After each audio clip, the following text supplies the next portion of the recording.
Welcome to Within the Frame, where we bring the most pressing issues across the globe into focus. I'm Kim Mok-yeon. This year marks the 10th anniversary of the Paris Agreement, a milestone that comes with both reflection and urgency. COP30 has opened in Brazil, where over 190 countries are gathering to push climate action forward. While the absence of the U.S. under President Donald Trump raises questions about global unity, China is making bold moves to assert leadership. Climate shocks are becoming more visible, from food supply disruptions to ecosystem stress. And against this backdrop, South Korea has finalized a new 2035 target, aiming to cut emissions by up to 61% from 2018 levels. The focus now shifts to how countries will translate these commitments into credible, coordinated, and lasting solutions. For more on this, we connect to Yoon Jin-ho, professor at the School of Earth Sciences and Environmental Engineering at Gwangju Institute of Science and Technology. A big welcome. Thank you for having me. And also joining us from California is David Victor, a distinguished professor of innovation and public policy at UC San Diego's School of Global Policy and Strategy. Thank you so much for joining us. It's great to be here. Thank you. Thank you. So let's begin our discussion first with Professor Yoon, the bigger picture first. So this year's COP30 opens at a very critical moment for global climate action. Could you tell our viewers what distinguishes this year's summit from previous ones, especially since it marks the 10 years anniversary since the Paris Agreement? Yes, as mentioned, it's been 10 years. So the Paris Agreement was adopted in 2015. So this COP30 is just not only just reaffirmations, but also we have to think about what we have done and what we need to do in the futures. So they are likely to expected to what has or has not been achieved, and we really have to ask ourselves, where do we go from here to 2030s or 2050s? And also, it's 10 years after Paris. So that means the window to limit the global warming to 1.5 degrees or well below 2 degrees becomes narrower and narrower. So the expectation, I hope that there is a shifting from, what we would do to achieve the 2030, 2050 goal, or, the real things, how we deliver but these things by 2030s or even beyond. And also the location, the host nation is Brazil, and then the location is in the middle of Amazons, which I hope that it adds some focus onto the forest and the nature dimensions, so that the negotiators hope that they focus much more toward tropical forest protections, biodiversity, indigenous rights, nature-based solutions, and land use. And all those issues are important. We just really have to, step forward to how we deliver these things, in a practical sense. And then, so in that regard, I hope that it will be emphasized much more on implementations and indicators or measurements, meaning that how things has to be done and how we actually make that happen, without talking about some political, pushbacks and force. We have to find some ways that how each nations do it. So those are indicators, how actually they are not doing well. So we have to find a way to boost those areas that the countries are not so well doing things. And then we need to have some kind of a well-adapted measurements that the CO2 emissions, measuring those CO2 emissions. And I hope that we go toward those areas in this COP30s. Right, definitely. Let's hope for some meaningful results coming out of it. Now, another notable event for this year was that the U.S. President Donald Trump exited the Paris Agreement and skipped COP30 altogether. Professor Victor, how does this affect the tone and trajectory of global climate diplomacy right now? Well, I mean, it's not helpful. to have the world's biggest economy not there and obnoxious about the climate change agenda. Everyone expected this was going to happen. During the first Trump administration, it took them a while to figure out that there was a Paris Agreement and that they should leave, and so they left. This time they left on the first day, or they issued the documents to leave on the first day, which meant that they're going to leave exactly a year later. It takes a while for the formal process to run its course. So it's unhelpful in the sense that other countries are asking themselves, why should we spend a lot of money on something like climate change if the United States is not doing that? If you look back in history, the key roles for creating the Paris Agreement were played in part by the United States. The key roles for the first big conference after the Paris Agreement, which was so-called COP26 in Glasgow, the United States and the Biden administration played a very central role in bringing together a bunch of companies along with governments. That was very important. And so the absence of the United States will be felt. I will say the United States is not completely absent. The federal government's not there and not saying very nice things. Some of the states are there. I live in California where it's dark right now. The governor of California is there. He's kind of a rock star because there's no federal presence. And so there's a lot of attention to how the rest of the American society is still kind of in, even though the Trump administration is out. I guess the last thing I'd say about this is it could be worse. It could be that they were there. Many of the formal decisions at these conferences are taken by consensus. And so if you have a big country that doesn't want progress, they can cause a lot of trouble. And we've run that experiment. About a month ago at the International Maritime Organization, the Trump administration was there, active. They were hostile to the agenda, in particular around the agenda on climate change and shipping. And so they worked to block the adoption of a pretty well-reasoned climate change program for the International Maritime Organization, the IMO. So we've seen this, and I think the rest of the world is happy not to have them there formally, unhappy not to have the American contribution that would normally be present if a different administration were in power. So its absence is symbolic, but it doesn't really block the progress from going. But on the flip side, Professor Victor, China is stepping in. China has set aggressive 2035 emission targets and is visibly positioning itself as a climate leader there. So given the scale of this domestic emissions and its investments in green tech abroad, how do you evaluate the credibility and the intent behind China's global climate posture? Well, I think credibility is the key word in your question because it's very easy to make pledges. And we've seen, as Professor Yoon said, we're waiting to see what comes out of this conference. We have lots of pledges this round. This conference, we're going to see a new round. Almost all governments are going to issue new pledges of things they're going to do, what are called nationally determined contributions. Which should we believe? Which shouldn't we believe? The Chinese role is really interesting, and it's part of this hypothesis that action on climate change continues even when there's geopolitical tension. And the most interesting part about the Chinese role is this just tremendous investment in clean tech. They see this as the future of one of the future engines of the economy. It's a strategic priority. They've just put together a new 5-year plan that starts next year. Clean tech innovation and deployment is at the center of that plan. They're still burning a lot of coal, as your video clips are showing here, but they're also doing a lot of solar, wind, electric vehicles, batteries, on and on and on. And one of the reasons that these technologies are now so competitive around the world is because of Chinese manufacturing. So in the sense of what's the credibility of the Chinese statements, the credibility that they're going to be major players in clean tech, and that's positive for the green revolution, that's absolutely true. Will they meet their emission pledges? That's hard to say. But I think what's clear is that they're doing stuff to bend down the curve, that their emissions trajectory is not as high as it had been, say, 15, 20 years ago.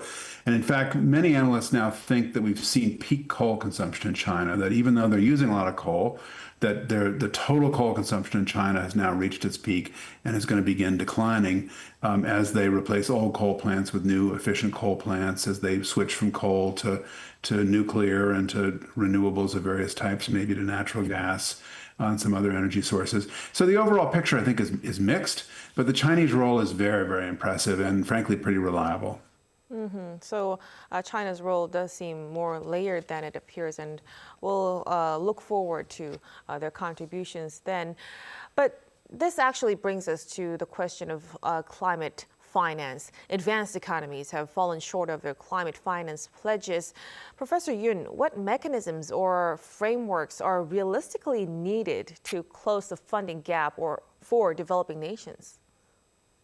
So the climate finance is something that under the Paris Agreement, the developed countries are promised to deliver a certain amount of the U.S. The financial resources to the developing countries to help them to mitigate and adaptations, and that hopefully will cut down the CO2 emissions, and then we achieve our global goals.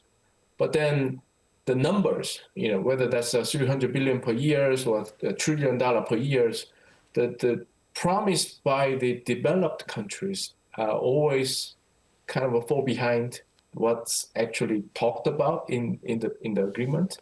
And then also developing countries want more for sure. So every price is going up, so that they have to have more U.S. monies to do what they wanted to do. And so this is one issue. But then there's also another issue, like there's a persistent imbalance between, or the kind of a tug of war, do we have to do the mitigation first, or do we have to do the adaptation first? Because, the mitigation, we have to cut the emissions, but also the disasters are coming up in a much bigger scales. So people are suffering. So we have to find some ways to adapt to those new climate conditions. So, I don't know exactly the answers for the questions, but then we really realistically have to scale up our financial actual monies to the climate actions, and also we have to find some ways to balance mitigations or the adaptations, or which country has to go first. And final thing is that the public sectors has to do a lot, or they have to do the initiation process. They have to actually put the money into it, but also the private sector has to join. Without private sectors, it's almost impossible to achieve that big numbers in the dollar amount at all. So how do we bring those public sectors into these actions? Then we have to give them some incentive rather than punishment, or some kind of both ways but then we really have to lure them into this kind of a new courses. It's not that easy to do so, but it's not only one nation, but a group of nations, or the globally, well, hopefully we can go for positive directions, but it's not that easy for sure, that I can say. Right, definitely. It's a very difficult problem, and many countries are struggling for that. But there could be some countries or policy models that are standing out as effective benchmarks for combining ambition with execution in climate action. Professor Victor, could you tell us on that? Yeah, so first, there are many kinds of ambition. So a lot of the diplomacy is going to focus on the questions that Professor Yoon was just talking about: finance, more transfers of money to developing countries.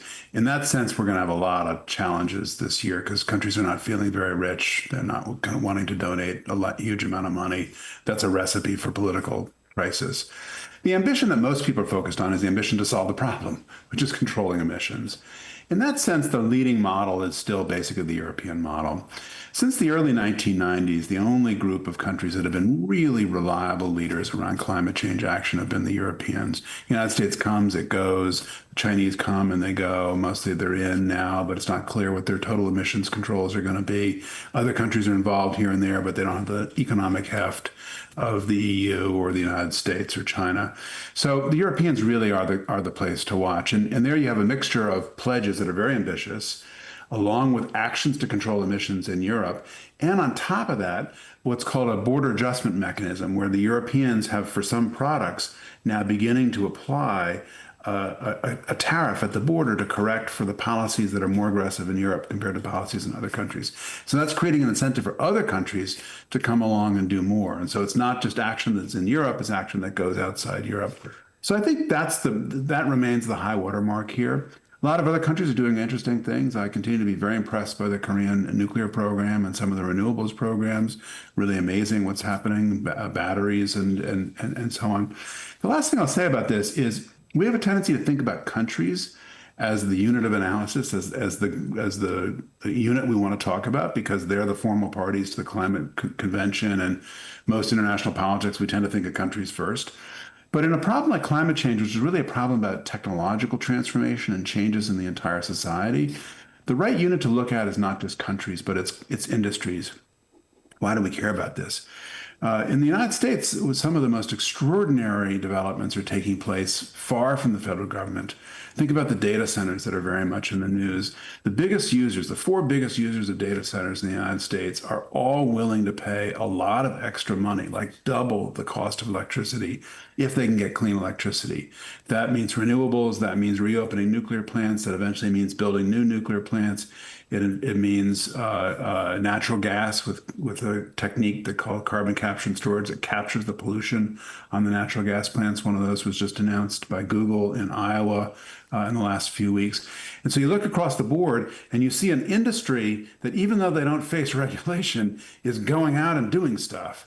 And that we're seeing that all around the world in different industries, different speeds, different countries doing different things. And that's, I think, the new world, which is there's no one obvious leader, but you have lots of little pockets of progress here and there. And in places where the technologies are lining up and where the business models are credible, the policies are credible, so that investors can say, hey, we're going to deploy a lot of capital in that. And when they see that opportunity, the investors come in. Last year, worldwide, more than $2 trillion was invested in clean energy, clean industry across the board. That's extraordinary, and that's rising 15% year on year. Right. Thank you for that explanation. It gives us a clear picture of what's actually working and where we should actually focus on. Now, let's shift gears a little bit now to South Korea. The nation finalized its 2035 NDC aims to cut 53 to 61% of emissions from 2018 levels. Professor Yoon, do you believe this strikes the right balance between ambition and practicality? Well, I'm not an expert on this particular issue, but after the government announcement, both sides, meaning that the environmental activists and also those guys in the industry, they all complaining. When both sides complaining, I hope that they have to sacrifice certain bit in both sides. So I hope I don't know whether that's the best way, but I hope that they have to compromise in some ways. And it is quite ambitious plan, because given the fact that the former administration didn't do much about this NDC, or their previous NDC was like they put all things back to the behind it. So as of now, they don't need to do anything, or they don't need to do anything seriously. But then this 2035 NDC just announced it, is to put a clear target by 2035. So I hope that the country will shift rather quickly to achieve these goals. And it's the quite upward shift in ambitions. And practically, whether we can actually do it or not, we have to, government has to shift the gears or order their policies, the policy priorities, and to achieve these goals.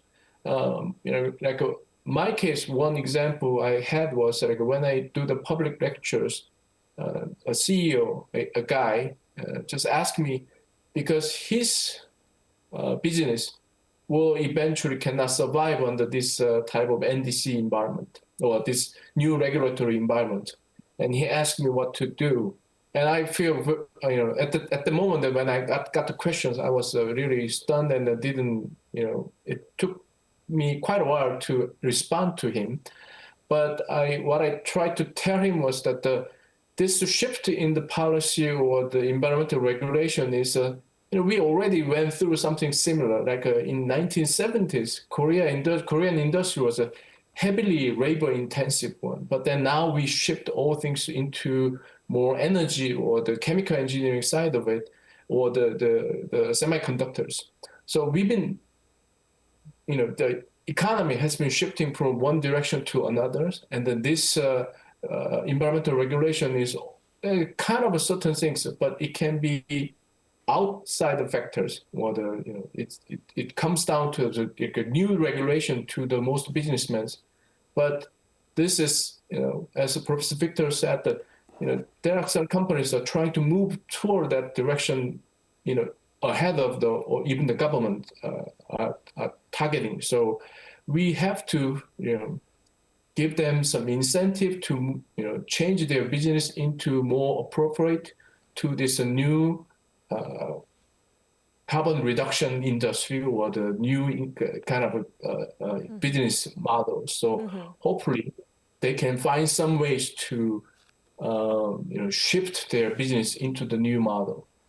Right. Thank you for your opinion on that.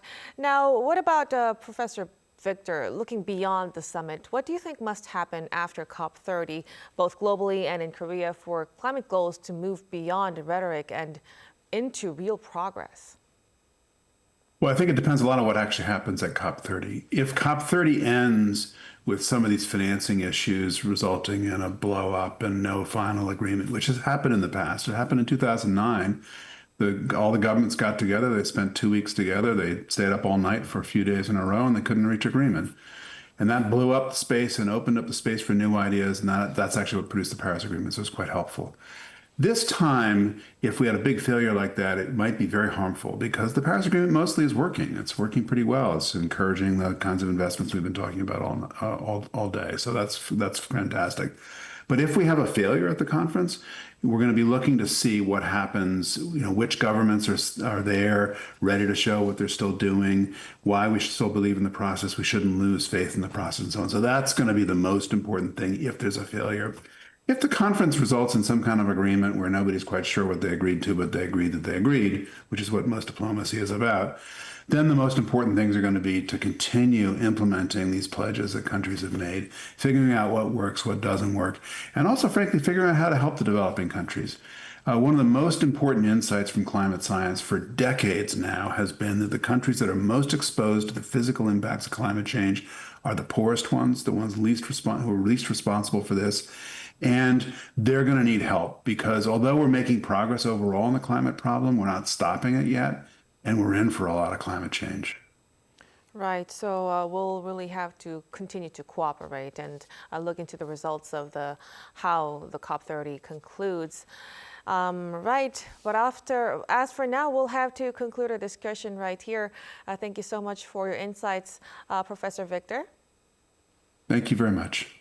And Professor Yoon, we appreciate it. Thank you very much. And that'll be all from us on Within the Frame. Be sure to tune in again next time as we continue to explore the stories that matter. Until then, stay informed and engaged.